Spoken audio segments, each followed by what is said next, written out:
ایک بہت عظیم الشان شخصیت پر ہم بات کر رہے ہیں جو نہ صرف ہم مسلمانوں کے لیے مشعل راہ اور ماڈل پرسنالٹی ہیں بلکہ کرسچن وومنز بھی ان کو فالو کرتی ہیں۔ جی تو کن پر ہم بات کر رہے ہیں وہ ہیں مریم بنت عمران۔ السلام علیکم ورحمۃ اللہ وبرکاتہ۔ مارننگ ود قرآن کے segment one verse one day میں جو سلسلہ ایک کلام چلا آ رہا ہے وہ حضرت مریم اور حضرت زکریہ علیہ السلام کا قصہ ہے۔ اب حضرت زکریہ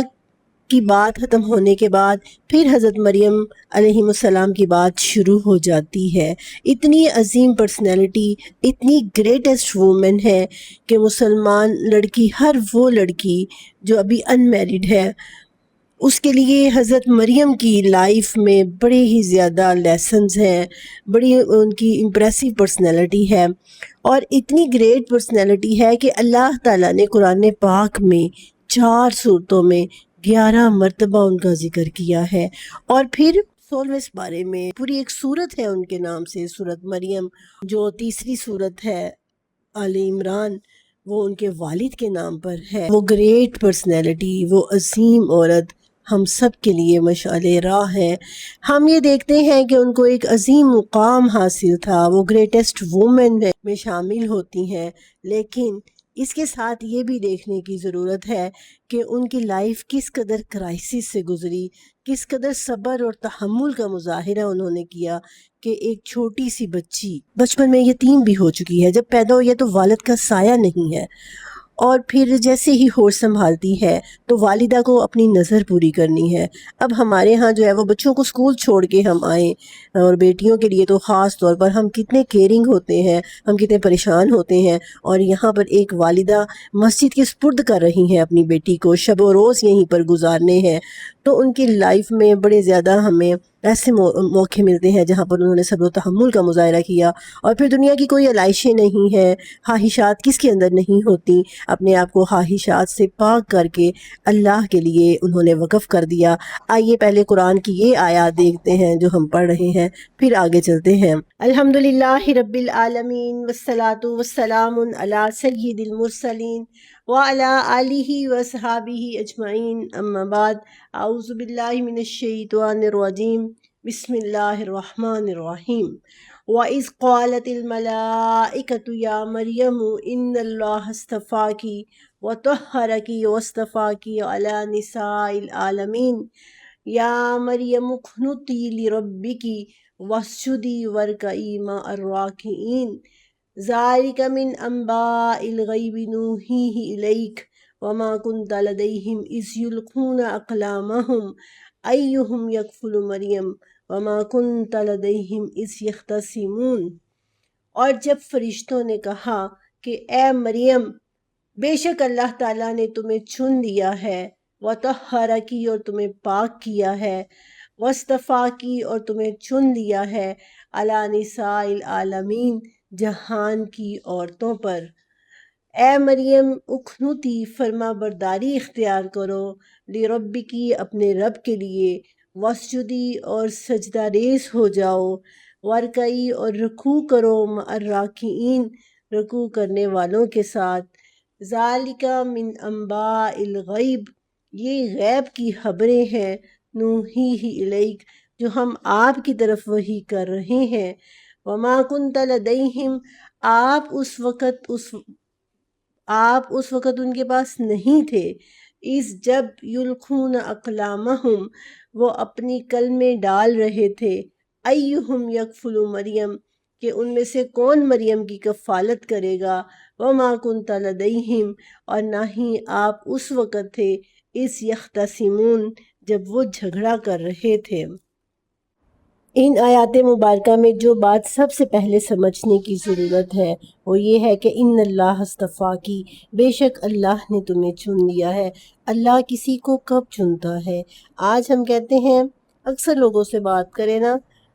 کہ یہ اللہ کا حکم ہے، اللہ کے احکامات پر چلیے، اللہ کی فرما برداری والی لائف گزاریے، تو آگے سے موسٹلی یہ آنسر ملتا ہے کہ جب اللہ کی مرضی ہوگی وہ ہمیں بھی اس راستے پر چلا لے گا، جب اللہ چاہے گا، جب میرے دل سے اٹھے گی۔ تو یہاں پر سمجھنے والی بات یہ ہے کہ اللہ نے مریم بنت عمران کو کب چنا؟ اللہ کسی کو کب چنتا ہے؟ اللہ کسی کو تب چنتا ہے جب وہ خود پہلے اللہ کو چنتا ہے۔ جب آپ دل سے اللہ کو چن لیتے ہیں،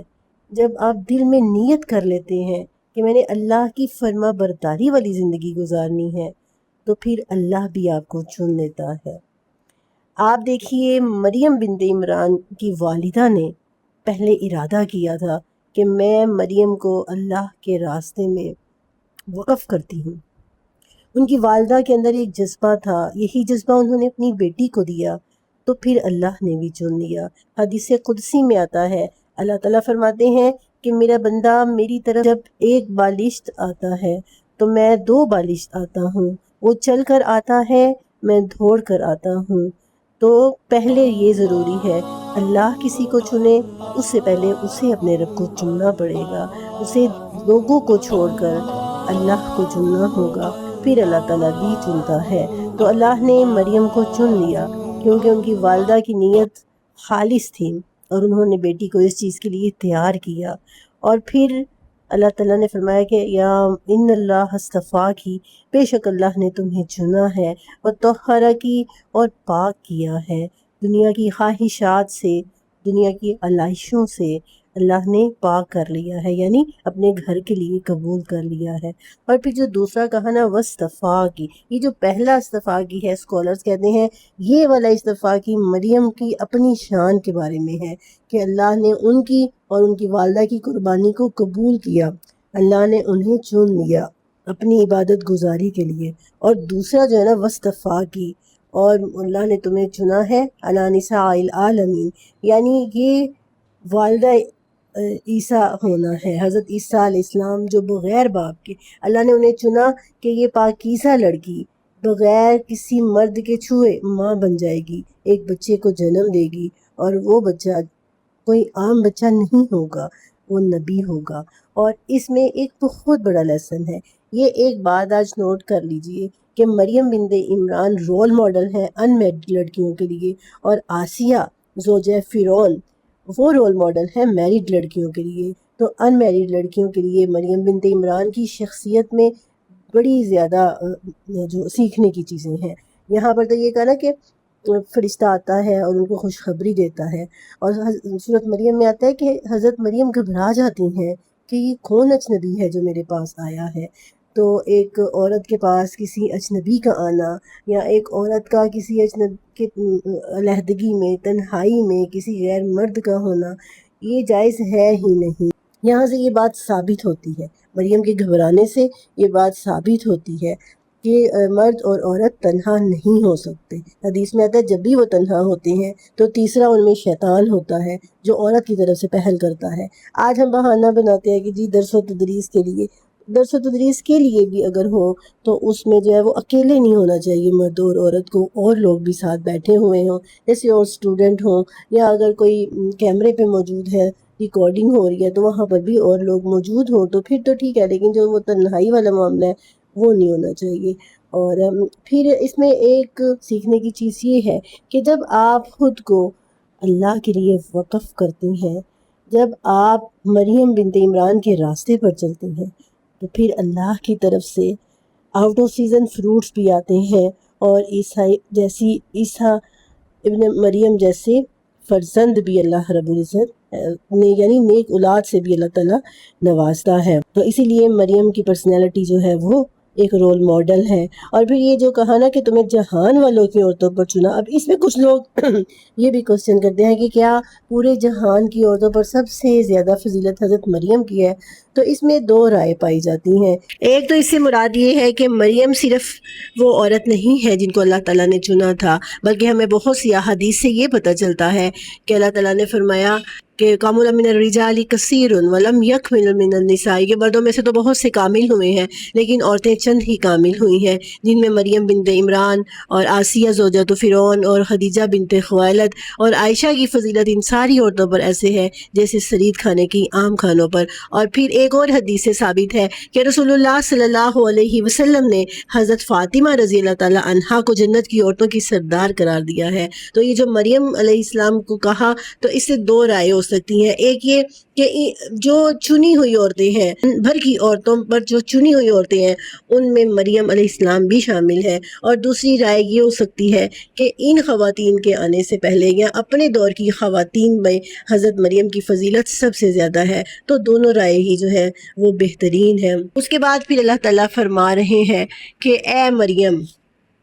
اخنوتی، فرما بردار ہو جاؤ، اپنے رب کی فرما بردار ہو جاؤ، سجدہ کرو اور رکوع کرنے والوں کے ساتھ رکوع کرو۔ اب یہاں پر بھی ایک دیکھیے قابل غور بات ہے کہ جب اللہ کسی کو چن لیتا ہے تو اس کا مطلب یہ نہیں ہوتا کہ اب وہ جی بس چنا گیا ہے اور وہ اب عبادات سے فری، وہ فرما برداریوں سے فری نہیں۔ اب جیسے ہمارے کہتے ہیں نا، میں نے خود سنا ہوا ہے ایسے لوگوں کو کہ جو اپنے آپ کو کسی دربار کا مجاور بنا لیتے ہیں، ہماری نمازیں معاف ہیں، ہم چنے ہوئے لوگ ہیں، یہ کہتے ہوئے سنا ہوا ہے۔ جو ان کے پیروکار ہیں، ایک تو ہوتے ہیں نا کہ خود جو پیر بنے ہوئے ہیں، نہیں، جو ان کے پیروکار ہیں وہ کہہ رہے ہیں ہم نے ان کے ساتھ لگا لی ہے، اب ہمارا سب کچھ معاف ہے۔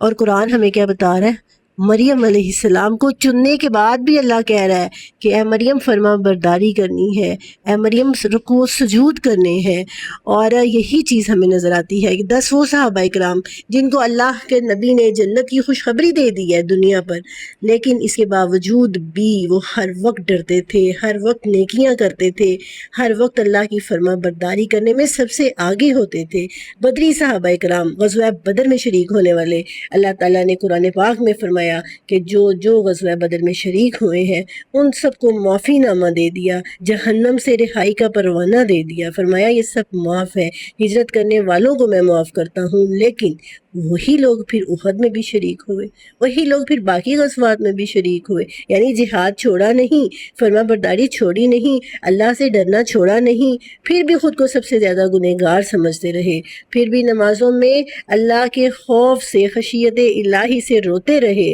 جہنم سے آزادی مانگتے رہے۔ تو یہ ایمان، یہ والا عمل، یہ والا ایمان ایک مومن سے اللہ کو مطلوب ہے۔ یہاں پر حضرت مریم سے بھی اللہ کا یہی مطالبہ ہے کہ چنی تو تم گئی ہو، تم چوزن پرسن میں سے ہو، اب تم استفا اللہ تعالیٰ کے ان لوگوں میں سے ہو جو مستفین ہیں، جو چنے ہوئے ہیں، لیکن اخنوتی لربی کی، اپنے رب کی فرما برداری چھوڑنی نہیں ہے، واسجدی، اس کے سامنے سجدہ ریز رہنا ہے۔ سجدہ کرنا اللہ کو سب سے زیادہ پسند ہے، سب سے زیادہ پسندیدہ عبادت ہے، تو فرمایا کہ اس کے آگے سجدہ ریز رہنا ہے۔ راکعین، اور جو رکوع کا ذکر علیحدہ سے کیا، تو اکثر لوگ سجدے کی تو فکر کرتے ہیں لیکن رکوع کو فراموش کر دیتے ہیں۔ احادیث سے ثابت ہے کہ رکوع بھی اس وقت تک قبول نہیں ہوتا جب تک پورا جسم آپ کا بینڈ نہیں ہو جاتا، پورا جسم جھکتا نہیں ہے صحیح طرح سے، یہاں تک اتنا جھکے ہوئے ہوں کہ اس کے اوپر کوئی پیالہ رکھنا چاہے پانی کا یا دودھ کا تو وہ رکھ سکے۔ یہ رکوع کی کیفیت ہونی چاہیے۔ ایک تو یہ مراد ہے اس سے کہ رکوع کو بھی نیگلیکٹ نہیں کرنا، نظر انداز نہیں کرنا، اور دوسرا اسکالرز کہتے ہیں کہ بنی اسرائیل اپنی نماز میں رکوع نہیں کیا کرتے تھے، اسی لیے رکوع کا علیحدہ سے ذکر کیا ہے۔ اور تیسری اس سے مراد یہ ہے کہ ورکعیم راکعین، باجماعت نماز کا حکم دیا جا رہا ہے یہاں پر، اور پھر آگے اللہ کے رسول کو مخاطب کر کے فرمایا جا رہا ہے کہ اللہ کے نبی جب یہ سارے معاملات ہو رہے تھے، کون سے معاملات؟ جب ایک عورت اپنے رب سے سرگوشیاں کر رہی تھی، جب ایک بچی کے سامنے آؤٹ آف سیزن کے فروٹس پڑے ہوئے تھے، اس کو دیکھ کر اس کے گارڈینز نے، اس کے محافظ نے اللہ سے دعا کی، اللہ سے اپنے بڑھاپے کی، اپنی کمزوری کی حالت میں دعا کی، اور اللہ نے بڑھاپے میں یعنی زکریا علیہ السلام کو بچہ دیا۔ آپ اس وقت بھی نہیں تھے، اور اے اللہ کے نبی آپ اس وقت بھی موجود نہیں تھے جب یہ موقع آیا تھا کہ مریم کو اب بیت المقدس میں وقف کیا جانا تھا۔ اتنا بڑا اعزاز حاصل ہو رہا تھا محترمہ حنا کو کہ وہ اپنی بیٹی کو اللہ کے راستے میں قربان کر رہی تھی، اللہ کی نظر کر رہی تھی، اور وہ کوئی عام بچی نہیں تھی، وہ وقت کے سب سے بڑے عالم دین یعنی حضرت عمران جو بیت المقدس کے محافظ تھے، وہ ان کی بیٹی تھی۔ اب جب ان کی کفالت کا وقت آیا تو اس کو ایک اعزاز سمجھا گیا۔ بیت المقدس میں جتنے بڑے بڑے علماء تھے، محافظ تھے، وہ سب کہنے لگے کہ اس بچی کی پرورش کی ذمہ داری ہم لیں گے۔ اب کیا ہوا؟ اب یہ طے پایا کہ قرآن اندازی کی جائے گی، کلمیں پھینکی جاتی تھیں، دریا کے اندر کلمیں پھینکی جاتی تھیں، جو قلم دریا کے مخالف چلے گی، جس کی قلم وہی محافظ قرار پائے گا، اور بار بار قرآن اندازی کرنے پر جو قرآن نکلتا تھا وہ حضرت زکریا علیہ السلام کے لیے نکلتا تھا۔ تو اس طرح پھر حضرت زکریا علیہ السلام کو حضرت مریم کی کفالت دے دی گئی۔ تو یہ بھی گویا اللہ تعالیٰ نے پوری ذمہ داری اپنے، اللہ کے لیے جو چیز نظر مانی جاتی ہے پھر اللہ اس کی پوری ذمہ داری لے لیتا ہے۔ جس چیز کو ہم اللہ کے لیے وقف کر دیتے ہیں اللہ تعالیٰ مکمل طور پر پھر خود اس کا محافظ بن جاتا ہے۔ اللہ تعالیٰ نے حضرت مریم کی ذمہ داری حضرت زکریا کو دینی تھی۔ فرمایا اے نبی جب یہ تمام معاملات ہو رہے تھے آپ اس وقت حاضر نہیں تھے۔ آپ دیکھیں گے کہ ہمیں انجیل کے اندر یہ سارے واقعات ملتے ہیں، اور اسی لیے قرآن کے سچا ہونے کی یہ سب سے بڑی دلیل ہے، رسول اللہ کے سچا ہونے کی دلیل ہے۔ لیکن جنہوں نے نہیں ماننا تھا وہ پھر بھی نہیں مانے، یہاں تک کہ مباہلے کی نوبت آئی، جو کہ اگلی آیات میں ہم پڑھیں گے۔ تو یہ بڑی خوبصورت آیتیں ہیں، ہم بالخصوص ہم عورتوں کے لیے۔ مریم بنت عمران ایک رول ماڈل ہے ان میرڈ بچیوں کے لیے بھی، اور بحیثیت ماں وہ ہم سب کے لیے ایک رول ماڈل ہے۔ اللہ سے دعا ہے کہ اللہ تعالیٰ ہمیں ان کی پرسنالٹی سے اور ان کے واقعے سے جو اللہ نے قرآن میں بیان کیا ہے، اللہ ہمیں فیضیاب ہونے کی توفیق عطا فرمائے۔ آمین۔ وآخر دعوانا ان الحمد للہ رب العالمین۔